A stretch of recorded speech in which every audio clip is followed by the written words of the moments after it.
Баршаңызға қайырлы күн. Сіздермен бірге Ақнұр. Лаваштан бөрек жасауды үйрететін боламын. Қарапайым заттардан тұрады. Жасалуы өте оңай. Таңғы асқа немесе қонақтарыңызға ұсынсаңыздар болады. Міндетті түрде осындай дөңгелек лаваш болуы қажет. Мен оны ортасынан бөліп аламын. Үшбұрыштылап кесетін боламын. Пиццаны бөлгендей үшбұрыштылап барлығын кесіп аламыз.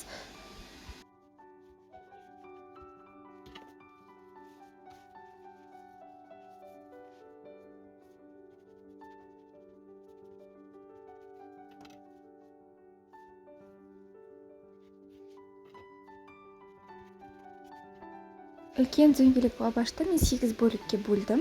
Менде қонақтар келетін болғандықтан мен 2 лаваш алып, оны 8-8-ден 16 қылдым.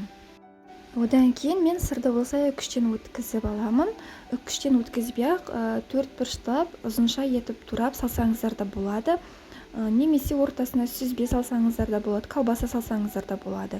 Мен қазір осы ірімшікпен укропты бір-біріне араластырамын, әдемі дәм беру үшін.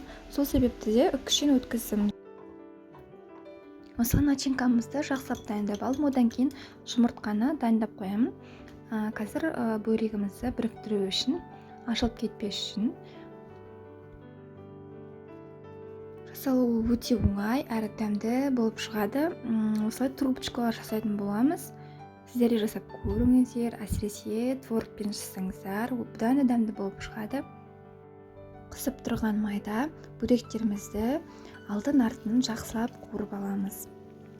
Бұл бөректерді сіздер морозкеге салып қатырып қойсаңыздар да болады. Қонақтар келген кезде аяқ астынан осылай тез қуырып ұсына саласыздар. Баршаңызға ас болсын, сіздер де жасап көріңіздер. Менің каналыма тіркеліп, лайк басып кетуді ұмытпаңыздар. Баршаңызға қолдауларыңызға рахмет.